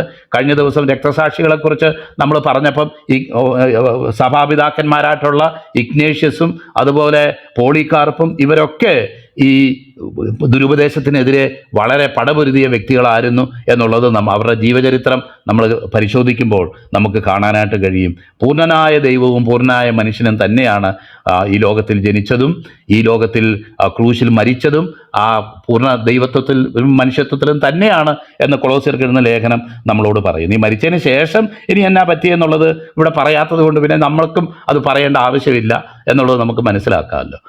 നോക്കിയാട്ടെ. അതുപോലെ തന്നെ പലരും ചോദിക്കുന്ന ഒരു ചോദ്യമാണ്, നമുക്കറിയാം അവിടെ ഉണ്ടായ റിയാക്ഷൻസ് എന്തൊക്കെയാണ്. അപ്പോൾ മന്ദിരത്തിലെ തിരശ്ശീല മേൽതൊട്ട് മന്ദിരത്തിലെ തിരശ്ശീല മേൽതൊട്ട് അടിയോളം രണ്ടായി ചീന്തിപ്പോയി. ഈ തിരശ്ശീല എന്ന് പറഞ്ഞാൽ സാധാരണ സംഭവമല്ല. എനിക്ക് എൻ്റെ അറിവനുസരിച്ച് വലിയ ഉയരവും വീതിയുള്ള ഒരു സംഭവം, 60ഓളം ഫീറ്റ് ഉയരത്തിലായിരുന്നു ആ തിരശ്ശീല ഉണ്ടായിരുന്നതെന്നും വീതി എത്ര എന്നുള്ളത് ഞാനങ്ങ് മറന്നുപോയി. അത് പക്ഷേ ജോർജ് മാസ്റ്ററൊക്കെ ഓർക്കുന്നുണ്ടായിരിക്കാം. അതുപോലെ തന്നെ അതിൻ്റെ കനമെന്ന് പറയുന്ന ഒരു കൈപ്പത്തി ഇങ്ങനെ തിരിച്ചു പിടിച്ചാൽ അതിനെത്ര കനമുണ്ട്, അത്രയും കനമുള്ള ഒരു സംഭവമായിരുന്നു ഇതൊന്ന്. ഇപ്പം ഞാൻ നോക്കുമ്പോൾ ഒരു 9 സെൻറ്റിമീറ്ററോളം ഉണ്ട്. അപ്പോൾ അതുപോലെ വളരെ തടിച്ച, അല്ലെങ്കിൽ സാധാരണ നിലയിൽ ഒരു മനുഷ്യനും അത് അങ്ങനെ കീറിക്കളയാൻ കഴിയാത്ത നിലയുള്ള ഒരു കാര്യമായിരുന്നു ഈ തിരശ്ശീലയെന്നും, അത് അടിതൊട്ട് മീതെ വരെയാണെങ്കിൽ എന്തെങ്കിലും ഒക്കെ നിലയിൽ നമുക്ക് അത് അതും ഊഹിക്കാൻ പറ്റത്തില്ല. ഇത്രയും കനമുള്ള, ഇത്രയും വീതിയുള്ള, ഇത്രയും കട്ടിയുള്ള ഈ തിരശ്ശീല അങ്ങനെ കീറാൻ പറ്റിയ ഒരു കാര്യമൊന്നും അല്ല, നമുക്കറിയാം. എന്നാൽ ഈ തിരശ്ശീലയായിരുന്നു അതിവിശുദ്ധ വിശുദ്ധ സ്ഥലത്തു നിന്നും ആൾക്കാരെ വേർതിരിച്ചുകൊണ്ടിരുന്നത്. അതിവിശുദ്ധ സ്ഥലത്തേക്ക് വർഷത്തിൽ ഒരിക്കൽ മാത്രം മഹാപുരോഹിതൻ കടന്നു പോകുന്ന രീതിയായിരുന്നു ഉണ്ടായിരുന്നതെന്നുള്ളത് നമുക്ക് പഴയ നിയമത്തിൽ നമുക്ക് ഗ്രഹിക്കാൻ കഴിയുന്ന കാര്യമാണല്ലോ. അപ്പോൾ ആർക്കും, പുരോഹിതന്മാർക്ക് പോലും രക്തം കൂടാതെ അല്ലാതെ അങ്ങോട്ട് പ്രവേശിക്കാനായിട്ട് കഴിയുകയില്ല എന്ന് നമ്മൾ വായിക്കുന്ന സംഗതിയാണ്. ഇനി ആർക്കും അങ്ങോട്ട് കയറിപ്പോകാം എന്നുള്ള നിലയിൽ തിരശ്ശീല ചിന്തിപ്പോയി എന്ന് നമ്മൾ വായിക്കുന്നത്. അപ്പോൾ നമുക്ക് അതിൻ്റെ വ്യാഖ്യാനം ഒത്തിരി നമ്മൾ കേട്ടിട്ടുള്ളതാണ്. അതുകൊണ്ട് കൂടുതൽ വ്യാഖ്യാനിക്കേണ്ട ആവശ്യമില്ല. കാരണം ദൈവത്തിൻ്റെ വചനത്തിൽ വായിക്കുന്നത് പോലെ നമുക്ക് തത്സമയത്ത് സഹായത്തിനുള്ള കൃപ പ്രാപിക്കാനായിട്ട് അതിധൈര്യത്തോടു കൂടെ കൃപാസനത്തിന് അടുത്തേക്ക് ചെല്ലുക എന്ന് വചനത്തിൽ നമ്മൾ കാണുന്നത് പോലെ തന്നെ ആദിധൈര്യത്തോടെ കൃപാസനത്തിനടുത്തേക്ക് ഏത് സമയത്തും ഏത് വ്യക്തിക്കും കടന്നു ചെല്ലാനായിട്ട്, അപ്പച്ചാ പിതാവേ എന്ന് വിളിച്ച് കടന്നു ചെല്ലാനുള്ള ഒരു വഴിയാണ് അവിടെ തുറക്കപ്പെട്ടത് എന്നുള്ളത് നമുക്ക് മനസ്സിലാക്കാനായിട്ട് കഴിയും. നമുക്കറിയാമല്ലോ, ഈ ലോകത്തിലുള്ള ഒരു ആലയത്തിന് കർത്താവ് അതുമാത്രം പ്രാധാന്യം കൊടുത്തുവോ എന്ന് നോക്കുമ്പോൾ നമുക്ക് മനസ്സിലാക്കാനായിട്ട് കഴിയും. ഒരുപക്ഷെ ഈ ലോകജാതികളൊക്കെ അതിനെക്കുറിച്ച് കാണുകയും ചിന്തിക്കുന്നത് പോലുള്ള ഒരു നിലയിലല്ല കർത്താവ് അത് കണ്ടത്. ദാവീദ് പോയി ചോദിക്കുന്നുണ്ട്, നിനക്ക് ആലയം പണിയണം. എൻ്റെ ദാവീദ്, നീ അങ്ങനെ ബേജാറാക്കാതിരിക്കുക. അങ്ങനെ ആലയം പണിയാനുണ്ടെങ്കിൽ നിന്റെ മകൻ പണിതോളൂ, നീ അതിനെക്കുറിച്ച് വിഷമിക്കാതെ. കാരണം ആത്മീയമായിട്ട് ഇങ്ങനെ ഒരു അനുഭവത്തിലേക്ക് വരുന്നതാണ് വളരെ ഉത്തമം, അല്ലെങ്കിൽ ആത്മീയമായിട്ട് അതിവിശ്വാസ സ്ഥലത്തേക്ക് കടന്നു വരുന്നതാണ് ഏറെ ഉത്തമം. അതുകൊണ്ട് നീ ആ നിലയിൽ മറ്റുള്ളവരോടുള്ള കമ്പാരിസണിൽ അങ്ങനെ ചിന്തിക്കേണ്ട ആവശ്യമില്ല. നീ അത് പണിയണ്ട, നിന്റെ കൈ രക്തം ചൊരിഞ്ഞതാണെന്ന് അവിടെ പറയുന്നുണ്ട്. എന്നാൽ തന്നെ നമുക്ക് കാണാം, നിർണായക സന്ദർഭങ്ങളിലൊക്കെ ഈ ഇത്രമാത്രം ശക്തിയുള്ള ദൈവം ഈ ആലയത്തിന് അതുപോലെ ഒരു പ്രാധാന്യം കൊടുത്തിരുന്നെങ്കിൽ ഒരിക്കലും ബാബിലോണ്യരും അതുപോലെ അന്ത്യോക്യ എപ്പിഫാനസിനോ ടൈറ്റസിനോ ഒന്നും അത് ആക്രമിച്ച് തകർത്ത് കളയാനുള്ള ഒരു അവസരമൊന്നും ഉണ്ടാകത്തില്ലായിരുന്നു. അതൊക്കെ ഉണ്ടായതിൻ്റെ കാര്യം എന്താ? നമുക്കറിയാം, കർത്താവായ യേശുക്രിസ്തുവിൽ മൂലം നമുക്ക് വെളിപ്പെട്ട സുവിശേഷവും ആ സുവിശേഷത്തിലൂടെ ദൈവികമായ പരമ യാഥാർത്ഥ്യങ്ങളും നമുക്ക് മനസ്സിലായതുകൊണ്ട് ഈ ഭൗമികമായ കാര്യങ്ങൾക്ക് അതിൻ്റെതായ ഒരു പ്രാധാന്യമേ ഉള്ളൂ. ആ പ്രാധാന്യത്തിൽ കവിഞ്ഞ് അതിലൊന്നും ഒരു പ്രത്യേകതയും ഇല്ല എന്ന് മനസ്സിലാക്കാനും അവർ ആ ആലയത്തെ ചൊല്ലി പറയുക, നമ്മൾ കഴിഞ്ഞ ദിവസം കണ്ടത് സ്വർണത്തെ ചൊല്ലി സത്യം ചെയ്യരുത്, ആലയത്തെ ചൊല്ലി സത്യം ചെയ്യരുത് എന്നൊക്കെ പറഞ്ഞുള്ള ചില വ്യത്യാസങ്ങൾ നമ്മൾ ചിന്തിക്കാനിടയായി തീർന്നല്ലോ. അപ്പോൾ അത് ജീവിതം രൂപാന്തരപ്പെടാതെ, ജീവിതത്തിലുള്ള ദൈവത്തെ അറിയാതെ, ദൈവപരിജ്ഞാനത്തിലേക്ക് വരാതെ ഇതുപോലുള്ള ചില അടയാളങ്ങളെയൊക്കെ മുന്നിൽ വെച്ച് ദൈവം എൻ്റെ കൂടെ ഉണ്ടെന്ന് ഒരു വ്യക്തി വിചാരിച്ചാൽ അവൻ കേവലം അന്ധവിശ്വാസം മാത്രമാണ്. അത് ഞാൻ ഇനി മുന്നേ പറഞ്ഞിട്ടുണ്ട്. ചില ആൾക്കാർ പേഴ്സിൽ ആദ്യം അവർക്ക് കിട്ടിയ കാശ് വെച്ചുകൊണ്ടിരിക്കും. കാരണം ഈ കാശ് എൻ്റെ കയ്യിൽ വന്നേ പിന്നെയാണ് ഈ നോട്ട് എൻ്റെ പേഴ്സിൽ വന്നേ പിന്നാണ് എനിക്ക് കാശുണ്ടായത്, അതുകൊണ്ട് ജീവിതകാലത്ത് അത് വിടത്തില്ല. അതുപോലെ ആദ്യം മേടിച്ച ഇരുമ്പ് വിറ്റുകളയരുത് എന്നും പറഞ്ഞ് ആദ്യം മേടിച്ച വണ്ടി വെച്ചുകൊണ്ടിരിക്കുന്ന കുറേ ആൾക്കാരെ എനിക്കറിയാം എൻ്റെ നാട്ടിലും. അപ്പം അവരുടെ വിചാരം ഇത് വന്നേ പിന്നെ എനിക്ക് ഭാഗ്യം ഉണ്ടായത്. ചിലർ പറയും എൻ്റെ മോള് അല്ലെങ്കിൽ എൻ്റെ മോൻ ജനിച്ചേ പിന്നെ എനിക്ക് ഭാഗ്യം ഉണ്ടായതെന്നൊക്കെ പറയുന്ന ആൾക്കാരോട്. കാരണം അവരതിനൊക്കെ ഒരു കാരണം കണ്ടെത്തുകയാണ് എന്ന് നമുക്ക് മനസ്സിലാക്കാൻ കഴിയും. അങ്ങനെയൊന്നുമുള്ള വിശ്വാസം, അന്ധവിശ്വാസമൊന്നും നമുക്കില്ല, ദൈവവചനത്തിലും ഇല്ല. ആലയത്തിന് പോലും ദൈവം കൈപ്പണിയായ ക്ഷേത്രങ്ങളിൽ വാസം ചെയ്യുന്നില്ല എന്ന് പൗലോസ് അപ്പോസ്തലൻ മുഖാന്തരം ഗ്രീക്കുകാരോട് പ്രസംഗിച്ച നമുക്ക് തന്നെ മനസ്സിലാക്കാമല്ലോ. ഈ അങ്ങനെയുള്ള കാര്യങ്ങൾക്കൊന്നും പരമപ്രധാനമായിട്ടുള്ള കാര്യമല്ല, അതൊക്കെ നിഴലായിട്ടുള്ളതായിരുന്നു, യാഥാർത്ഥ്യമായത് സ്വർഗത്തിലാണുള്ളത് എന്ന് എബ്രായ ലേഖനം നമ്മളോട് പറയുന്നത് നമുക്ക് ഓർക്കാൻ കഴിയുമല്ലോ. അപ്പോൾ അത് അടി തൊട്ട് മുകൾ വരെ ചീന്തി എന്നല്ല പറഞ്ഞേക്കുന്നത്, മുകൾ തൊട്ട് അടി വരെ ചീന്തിപ്പോയി എന്ന് പറയുന്ന കാരണം ഇത് ആരോ കീറിക്കളഞ്ഞതാ, അതിന് പ്രസക്തിയില്ലാതായി. കർത്താവിൻ്റെ ക്രൂശിലെ മരണ നിമിത്തം ഏത് വ്യക്തിക്കും ഇത്തരം ആചാരാനുഷ്ഠാനങ്ങൾക്കും ഉപരിയായിട്ട് വിശ്വാസത്തോടുകൂടെ ഏത് സമയത്തും ക്രിസ്തുവിൻ്റെ രക്തത്തിൽ ആശ്രയിച്ച് ആ കൃപാസനത്തിനടുത്തേക്ക് കടന്നു ചെല്ലാനുള്ള വഴി തുറക്കപ്പെട്ടു എന്ന് മിതമായിട്ട് പറഞ്ഞുകൊണ്ട്, കൂടുതൽ വിവരിക്കാതെ അതെല്ലാം ദൈവദാസന്മാരെ തുടർന്ന് ചെയ്തോളും എന്നുള്ള ഇതിൽ ഞാൻ ആ ഭാഗം വിടും. നിദ്ര നമുക്കറിയാം, മേൽതൊട്ട് അടിയോളം ചിന്തിപ്പോയി, ഭൂമി കുലുങ്ങി, പാറകൾ പിളർന്നു, കല്ലറകൾ തുറന്നു എന്ന് ഭൂമി കുലുക്കമുണ്ടായി, അസാധാരണമായ സംഭവങ്ങളുണ്ടായി. നിദ്ര പ്രാപിച്ച വിശുദ്ധന്മാരുടെ ശരീരങ്ങൾ, പലരും ചോദിക്കുന്ന ഒരു ചോദ്യമാണ്, ഉയർത്തെഴുന്നേറ്റ് പുനരുത്ഥാന ശേഷം, പ്രത്യേകം ശ്രദ്ധിക്കണം, പുനരുത്ഥാന ശേഷം അന്നേരം പോയി ചിലരുടെ വീട്ടിൽ പോയി ഇതിൽ എഴുന്നേറ്റ് പേടിപ്പിച്ചു എന്നല്ല പറഞ്ഞേക്കുന്നത്. പുനരുത്ഥാന ശേഷം കല്ലറകളെ വിട്ട് വിശുദ്ധ നഗരത്തിൽ ചെന്ന് പലർക്കും പ്രത്യക്ഷനായി. എന്താ ഇതിൻ്റെ സാങ്കത്യം?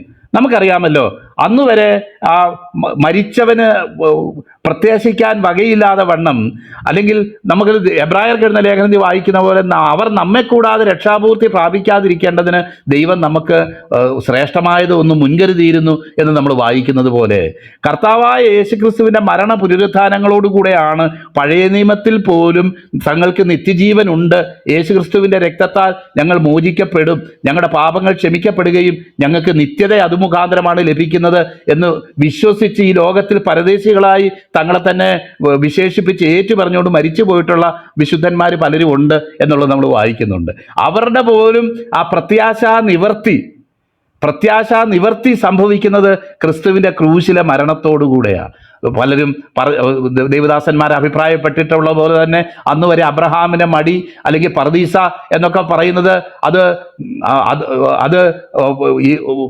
വേറൊരു സ്ഥലത്ത് ആയിരുന്നെങ്കിൽ ധൈര്യത്തോടുകൂടെ ക്രിസ്തുവിൻ്റെ പുനരുത്ഥാനത്തോടുകൂടെ എല്ലാവർക്കും ആ നിത്യതയെക്കുറിച്ച് പ്രത്യാശിക്കാനും ആ പർദീസയിൽ ആണ് തങ്ങൾ കടന്നു പോകുന്നു എന്നുള്ള ഉറപ്പും എന്ന് മാത്രമല്ല, ക്രിസ്തുവിൽ വിശ്വസിക്കുന്ന ഒരു വ്യക്തി, കർത്താവ് പറഞ്ഞതുപോലെ തന്നെ ഞാൻ പുനരുത്ഥാനവും ജീവനുമാകുന്നു, എന്നിൽ വിശ്വസിക്കുന്നവൻ മരിച്ചാലും ജീവിക്കും എന്ന് പറയപ്പെട്ടിരിക്കുന്ന പോലെ തന്നെ ആ പ്രത്യാശയ്ക്ക് വേണ്ടിയുള്ള വഴി അപ്പോൾ തുറക്കപ്പെട്ടു. അതിൻ്റെ ഒരു ഒരു ഒരു ഒരു എന്താ പറയുന്നത്, നമ്മൾ അതിൻ്റെ ഒരു മുന്നോടി എന്ന വണ്ണം ഈ കാര്യം ഉറപ്പാക്കത്തക്കവണ്ണം ഇത് ആണ് ഇനിയും സംഭവിക്കാൻ പോകുന്നത് ക്രിസ്തുവിൻ്റെ വരവിൽ എന്ന് കാണിക്കത്തക്കവണ്ണമുള്ള ഒരു ദൈവീക പ്രവൃത്തിയായിരുന്നു അത് എന്നാണ് നമുക്ക് അത് മനസ്സിലാക്കാനായിട്ട് കഴിയുന്നത്.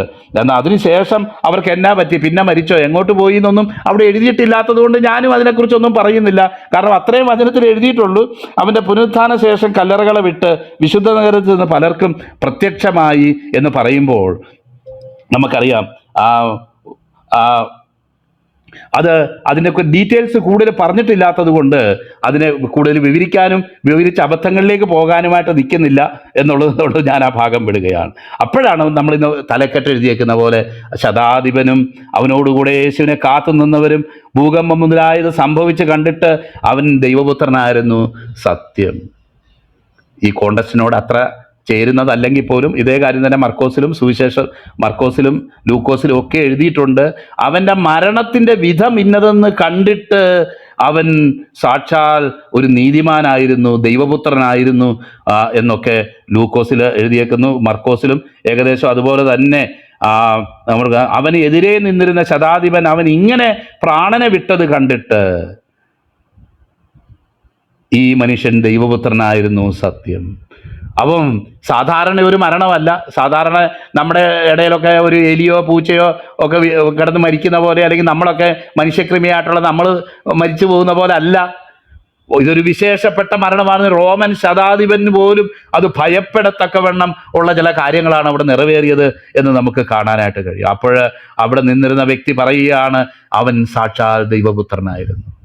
അപ്പോൾ എന്നെ സ്പർശിച്ച ഒരു പ്രസംഗമാണ്. വർഷങ്ങൾക്ക് മുന്നേ ഞാനും ബിജോ ബ്രദറും ഒക്കെ ഒരുമിച്ചുണ്ടായിരുന്ന ഒരു സാഹചര്യത്തിൽ ഞങ്ങളുടെ ഒരു സഹോദരൻ പ്രസംഗിച്ച പ്രസംഗമാണ്. അതെന്നെ അന്നേ ടച്ച് ചെയ്തിട്ടുള്ള ഒരു പ്രസംഗമാണ്. എന്താണെന്നറിയാമോ? പലപ്പോഴും നമ്മൾ വിചാരിക്കും നമ്മുടെ ആർഭാടകവും നമ്മുടെ വലിയ പവറും ഒക്കെ കണ്ടിട്ടാണ് പലരും യേശു ദൈവപുത്രനാണെന്ന് പറയാൻ പോകുന്നത്. ഇല്ല, നമ്മൾ കഷ്ടങ്ങളിലൂടെയും പ്രയാസങ്ങളിലൂടെയും കടന്നു പോകുമ്പോഴും അത് കണ്ടിട്ട് മറ്റുള്ളവർക്ക് കർത്താവിൽ വിശ്വസിക്കത്തക്കവണ്ണമുള്ള ചില അനുഭവങ്ങൾ നമ്മൾ കർത്താവിൽ വിശ്വസിക്കുന്നെങ്കിൽ അതിലും വെച്ചിട്ടുണ്ട്. ചില നമ്മൾ അപ്പോസ്തല പ്രവൃത്തി ചിന്തിച്ചല്ലോ, എല്ലാം ഉറപ്പായി നീ റോമിലേക്ക് പോകണം എന്ന് പറഞ്ഞ ഈ കപ്പൽ പോയി കപ്പൽ ഛേദത്തിൽ അകപ്പെടുകയും ഒക്കെ ചെയ്തതിൻ്റെ കാരണം എന്താണെന്ന് ചിന്തിക്കുമ്പം പൗലോസിനോട് പറയുക, ഇവരെ നിനക്ക് തന്നിരിക്കുന്നു. അപ്പം പൗലോസ് ഓക്കെയാ, പൗലോസിനെ പ്രത്യേകിച്ച് ഇനി കഷ്ടപ്പെടുത്തേണ്ട ആവശ്യമൊന്നുമില്ല. ലക്ഷ്യം ഇന്നതാണെന്നും എന്താണ് സംഭവിക്കാൻ പോകുന്നതും ഒക്കെ പറഞ്ഞിട്ടുണ്ടെങ്കിൽ തന്നെ പിന്നെ ഈ പ്രയാസത്തിലൂടെ ഈ പാവപ്പെട്ട പൗലോസിനെ കൊണ്ടുപോകണോ?